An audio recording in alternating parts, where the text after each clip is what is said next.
نحمده ونصلي على رسوله الكريم اما بعد بسم الله الرحمن الرحيم عن عائشة رضي الله تعالى عنها قالت قال رسول الله صلى الله عليه وسلم من كان وصلة لأخيه المسلم إلى ذي سلطان في مبلغ بر أو تأثير عسير أعانه الله على إجازة الصراط يوم القيامة عند دحز الأقدام۔ حضرت عائشہ رضی اللہ تعالیٰ عنہ سے مروی ہے، فرماتی ہیں کہ حضور نبی کریم صلی اللہ علیہ وآلہ وسلم نے ارشاد فرمایا، من کان وصلۃ لأخیہ المسلم الی ذی سلطان فی مبلغ بر، جو آدمی اپنے مسلمان بھائی کے لیے ذریعہ وسیلہ بنا کسی بادشاہ سے اس کی خیر کو حاصل کرنے میں، او تیسیر عسیر یا کسی مشکل کے آسان کرنے میں، اعانہ اللہ علی اجازت الصراط یوم القیامہ عند دحض الاقدام، تو اللہ جل جلالہ اس کی قیامت کے دن پل صراط سے گزرنے کے سلسلے میں مدد فرمائیں گے جبکہ قدم پھسل رہے ہوں گے۔ کتنے عظیم شان فضیلت ہے کہ انسان کسی مسلمان کے کام آ جائے۔ وہ کام کوئی دفتری کام تھا اور اس سلسلے میں اس کی مدد کر دی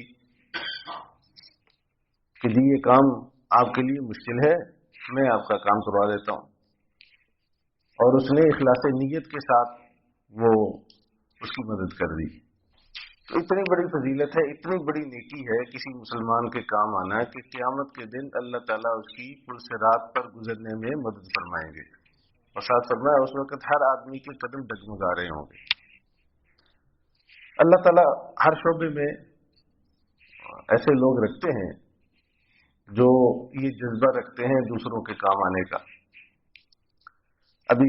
پچھلے ہفتے ہی کی بات ہے، میرا ذاتی واقعہ ہے، ہم دفتری لوگ نہیں ہیں، تو میرا ایک پلاٹ مدت سے ادھر ایک کالونی میں الحمد بلاک میں تھا، تو وہ اس نے جو کاغذ اس وقت مجھے دیا تو میرے پاس پڑا ہوا تھا۔ ابھی دیکھا تو اس کا انتقال، وہ نمبر نہیں مل رہا، دفتر میں ریکارڈ نہیں ہے۔ اب وہ دفتر میں جانے کے لیے آپ جانتے ہیں کہ آج کل وہ اتنی کہتے ہیں لاہور سے نمبر لینا پڑتا ہے راضی سینٹر میں، اور کیا کچھ، اب اتنا وقت کہاں سے نکالیں کہ وہاں جا کر ان کے پیچھے گھومیں۔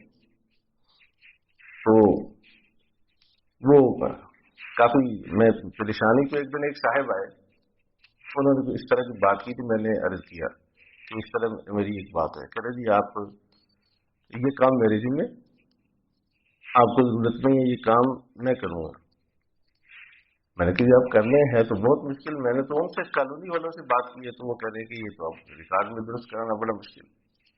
اللہ اس کو جزائے خیر دے، وہ صاحب گئے، میری دوسری یا تیسری ملاقات ان سے، تو لمبی پورا تعارف بھی نہیں۔ تو تیسرے دن اس نے انتقال ایک لفظ غلط چڑھا ہوا تھا، پورا ریکارڈ سینٹر میں پتہ نہیں کس طرح پہنچا، جا کر اس ذخیرے کو چھانا اور اس میں سے وہ نمبر نکالا۔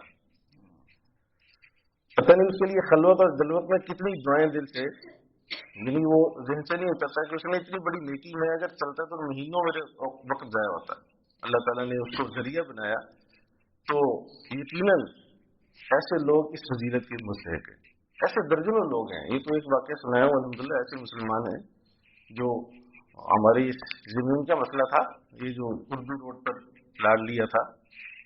تو ایک جج صاحب آئے ہمارے وکاڈے کے سول جج، ادھر ہمارے میری انجمن بھی جانتے، تو انہوں نے آ کر کہا کہ یہ میرا کام ہے، ہمارے تو بس میں ہی نہیں تھا کہ اس کو کس طرح سے حل کریں۔ اس نے کہا یہ میرا کام ہے، آپ بے فکر رہیں۔ 3-4 مہینے میں خود ہی انہوں نے جو کچھ کیا، اس کی قانونی چارہ جوئی تھی، سب کچھ کر کے مجھے کہا کہ یہ۔ اب ایسے لوگ اس فیلڈ کے اندر بھی ہیں، یعنی ہر انسان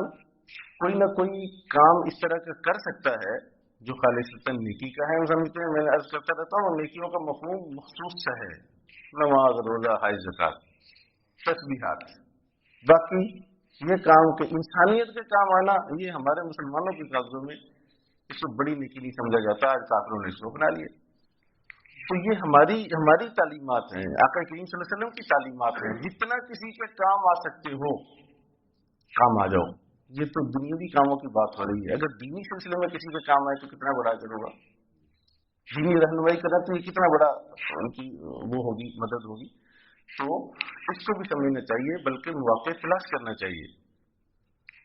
اور دوسرا فرمایا کہ اس کی مشکل آسان کر دی، ہاں جی، جیسے اس کو خیر کوئی دلوا دی، اس کا کسی بچے کو نوکری لگوا دی یا اور کوئی، اور ایک یہ کہ اس کی مشکل آسان کر دی،